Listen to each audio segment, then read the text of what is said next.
Hello everyone.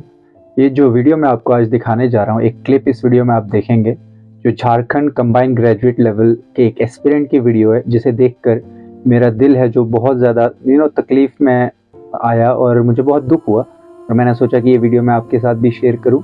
तो BBC की एक रिपोर्ट थी, एक कोई रिपोर्टर थे जिन्होंने ये रिपोर्टिंग की थी और इस एस्पिरेंट का जो दर्द है वो लोगों तक पहुँचाने का मेरा सिर्फ एक ही मकसद था कि लोग समझ सकें कि एस्पिरेंट्स या जो भी पढ़े लिखे नौजवान हैं वो किस तरह से किस लेवल तक जो है फ्रस्ट्रेशन में आ चुके हैं। तो पहले ये वीडियो क्लिप देखिए और उसके बाद मैं आप इस बारे में आगे हम बात करते हैं। आपने 18 साल के थे, तैयारी शुरू की थी, क्या सपने देखते थे सर कि मैं एक दिन पदाधिकारी बनूंगा, समय पर एडवर्टाइजमेंट आएगी, समय पर वैकेंसी क्लियर होगी, हम भी नौकरी में आएंगे। लेकिन हमने क्या किया सर, डिग्री लेते गया, 1 बाय 1 डिग्री लेते गया। क्योंकि देखिए एग्जाम नहीं हो रही थी, तैयारी कर रहा है, सिलेबस बदल रहे हैं, एग्जाम कर रहे हैं, तैयारी कर रहे हैं, और मैंने अलग अलग डिग्री लिया। जैसे कि एमएससी किया, एमएड किया, मैंने एमएन खोटा, लास्ट में ट्राइबल लैंग्वेज में किया, बीएड किया, सीटेट क्वालिफाइड किया, नेट क्वालिफाइड करने के बाद। और कोई भी नौकरी आपको मिल सकती थी, आप इसी नौकरी के पीछे क्यों रहे? सर इस नौकरी मेरा एक ड्रीम जॉब था, और दूसरी बात है कि दूसरी वैकेंसी भी क्लियर नहीं हो रही थी। सरकारी नौकरी, बहुत से लोग ये तर्क देते हैं कि जो युवा बेरोजगारी की बात करते हैं, कहते हैं नौकरी नहीं मिल रही, वो इतने क्वालिफाइड होने के बाद सरकारी नौकरी के ही पीछे क्यों रहते हैं, जबकि बहुत सारे काम हम कर सकते हैं। सर प्राइवेट में भी तो हम लोग को नौकरी नहीं मिल रही है। प्राइवेट में स्किल डेवलपमेंट के थ्रू 10,000 12,000 की नौकरी मिल रही है सर, जो मजदूर से भी कम नौकरी वेतन जो मिलता है वो नौकरी लोग कर रहे हैं। और हम लोग इतने पढ़े लिखे होके हम लोग तो सोच रहे हैं हम लोग क्वालिफाइड स्टूडेंट है सर। ऐसा बात नहीं है कि एग्जाम लेकर हम लोग क्वालिफाइड नहीं हो पाएंगे। एग्जाम तो ले अच्छे से पारदर्शी तरीके से ले, और हम लोग योग्य नहीं होंगे और हम लोग नौकरी में नहीं आएंगे, तब हम लोग से चैलेंज नहीं। थोड़ा सा अलग सवाल पूछता हूँ, 12 साल एक लंबा अरसा होता है, इस दौरान आपकी ज़िंदगी में क्या क्या छूट गया? जिंदगी में सारी चीज़ छूट गया सर, घर परिवार रिश्तेदार सारे छूट गए। हम लोग को बहुत हीन भावना से देखते हैं लोग, जो भी देखते हैं हम लोग को बहुत हीन भावना से, परिवार रिश्तेदार हम लोग उतने बात नहीं करते हैं सर। और मैं 2 साल से गाँव में भी नहीं गया अभी तक। दुख है सर, क्या बोलूँ, मैं अपने दुख और पीड़ा को किसी पर सामना नहीं कर सकता हूँ सर। बहुत संघर्ष से पढ़ा हूँ, ट्यूशन पढ़ा के मैं 2012 से ट्यूशन पढ़ा के अभी तक मैं पढ़ाई किया हूँ, और मैं कुछ भी हासिल नहीं कर पाया। उल्टा हमारे पर एफआईआर हो गया। मैंने अपनी मांग को शांतिपूर्ण रखने के लिए गया था कि जो गलती की आप आयोग उसको जांच करिए, और जो दोषी उस पर कार्रवाई करिए। वो दोषी पर कार्रवाई ना करके हम लोग को एफआईआर कर दिया। अब हम लोग क्या करें सर, अब किताब पढ़े कि हम लोग कोर्ट कचहरी का करें, और उतनी पैसे कहाँ जाएगा। 353 धारा लगा दिया सर, 307 लगा दिया, 13 प्रकार का धारा लगाए सर। अब आगे आपको अपना भविष्य कैसा दिखता है? मेरा भविष्य यहाँ से अंधकार में लग रहा है सर। मुझे लगता है अब सुसाइड कर लेना चाहिए मुझे। देखो, सुसाइड करने का तो आपको सोचना भी नहीं चाहिए, ये बड़ा एक मतलब इस बारे में तो विचार भी मन में नहीं आना चाहिए। क्योंकि सर मेरे रिश्तेदार, परिवार, नौकरी सारे छूट गया था, हम क्या कुछ लायक नहीं रहे सर। मुझे लगता है कि हम किसी लायक अब नहीं रहा, क्योंकि सरकार ने भी, एजेंसी ने भी इतनी मिलीभगत करके इस तरह से हम लोग को जीवन को डार्क में ले गया कि हम कुछ नहीं बता सकते।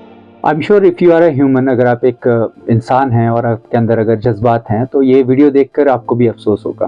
मगर वहीं मैं दूसरी जगह पर इस बात से भी काफ़ी ज़्यादा श्योर हूँ कि वो लोग जो लोग इन सर्विस हैं, जो जॉब्स कर रहे हैं, जो वेल सेटल्ड हैं, जिनका अच्छा खासा कारोबार चल रहा है, उन्हें इस चीज़ से कोई परवाह नहीं होगी कि ये शख्स जो है वो किस तकलीफ़ से गुजर रहा है। तो बाकी हर कोई मेरे जैसे लोग या मेरी तरह और नौजवान जम्मू कश्मीर के या बाकी रियासतों के, हमारे यूनियन टेरिटरी की तरह बाकी यूनियन टेरिटरीज के जो भी पढ़े लिखे नौजवान है, वो इस नौजवान का दर्द भले भांति समझ सकते हैं। सबसे बड़े अफसोस की बात तो ये है कि इसकी मेन वजह जो है वो खुद नहीं एस्पिरेंट या इसकी नाकाबिलियत नहीं है, और ये सब हो रहा है सिर्फ और सिर्फ जो रिक्रूटिंग एजेंसीज हैं, जो एग्ज़ाम करवाने वाले लोग हैं। यही कुछ कहानी हर एक राज्य की, हर एक यूनियन टेरिटरी की। अगर जम्मू कश्मीर की हम बात करें, यही कहानी जम्मू कश्मीर के यूथ की भी है। चाहे आप बात करें इससे पहले हुए जो एग्ज़ाम्स JK ने कंडक्ट कराए, जिसमें बहुत सारी जो धांधलियाँ हुई, या उसके बाद जो करंटली भी एग्ज़ाम हुए उसमें जो इरेगुलरिटीज़ जो है मिल रही हैं, तो इस सब में एक जो सवालिया निशान ये है कि आखिर हम जैसे नौजवान, हमारा क्या कसूर है, हमारी गलती कहाँ पे, हमारी जो ये इश्यूज़ हैं ये हम किसके पास लेके जाएं, क्योंकि सरकार तो अंधी है, बहरी है, इन्हें कुछ नहीं सुनाई देता। कोई भी चीज़ें जो है ये नहीं, वो अपने मर्जी से जो चाहे वो कर रहे हैं, जो इनका मन आ रहा है वो कर रहे हैं। तो कहानी जो भी है, इसके बीच में एक नौजवान पिस रहा है, उसकी ज़िंदगी बर्बाद हो रही है, और इस तरह से फ्रस्ट्रेशन का लेवल इतना हाई है कि वो अपनी जान देने तक के लिए तैयार है।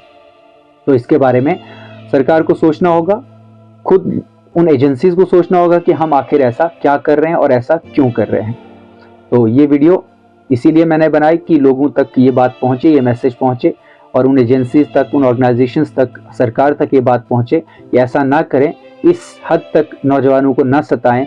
तो बात करें अपने इस यूनियन टेरिटरी की, जम्मू एंड कश्मीर की, तो यहाँ पे मैं आपको अगर पीछे ले जाऊँ, besides the scams, besides the irregularities, हमने जो है चाहे वो आर्टिकल 370 के वक्त में हमारा वक्त ज़ाया हुआ, साल 2 साल इंटरनेट बंद, सब कुछ, हमारी पढ़ाई लिखाई सब कुछ बंद हो चुकी थी।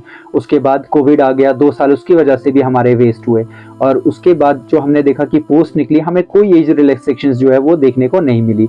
तो मैं यही सवाल है कि हर तरफ से एक नौजवान जो है वो किस तरह से जो है उसको हरास किया जा रहा है, किस लेवल तक हरास किया जा रहा है। तो इन एजेंसीज को, इन ऑर्गेनाइजेशंस को या सरकार को ज़रूर सोचना चाहिए कि आखिरकार इस सब में, सबसे बड़ा सवाल ये कि इस सब में यूथ का क्या कसूर है, हमारा क्या कसूर है, हमने क्या गुनाह किया जो हम लोगों को इस वक्त से गुजरना पड़ रहा है।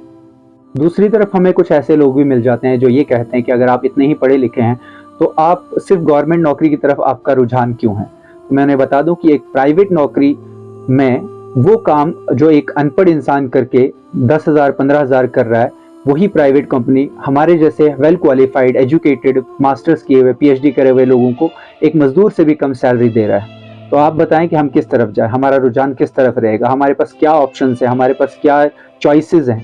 We have only one choice, that is government exam. अगर गवर्नमेंट एग्जाम में भी इस तरीके से हम लोगों को हरास किया जाएगा तो वेयर विल वी गो, हम कहाँ जाएंगे। तो ये पुकार है उन सब ऑर्गेनाइजेशन से, उन एजेंसी से, सरकार से या पॉलिटिकल पार्टी से जो हमारे घर, हमारे पास आके हमसे वोट मांगते हैं कि आप किस मुंह से हमसे वोट मांगेंगे, हम किस तरीके से आपको वोट देंगे। तो ये सब सवाल मेरे थे और मैं श्योर हूँ कि मेरे जैसे और भी हजारों नौजवान है जो ये सवाल दिन रात अपने अंदर, उनके अंदर ये सवाल चलते हैं। शायद उनमें से कुछ ये नहीं पूछ पाते हैं, बट मैं ये सवाल सामने रख रहा हूँ और मुझे उम्मीद है कि जो लोग इन सब चीज़ों से डील नहीं भी करते हैं वो भी अगर एक बार गौर करके सोचें और देखें कि हम किस लेवल तक फ्रस्ट्रेट हो चुके हैं, हम किस लेवल तक जो है साइकोलॉजिकली ये कितना बैड इफेक्ट हमारे ऊपर डाल रहा है।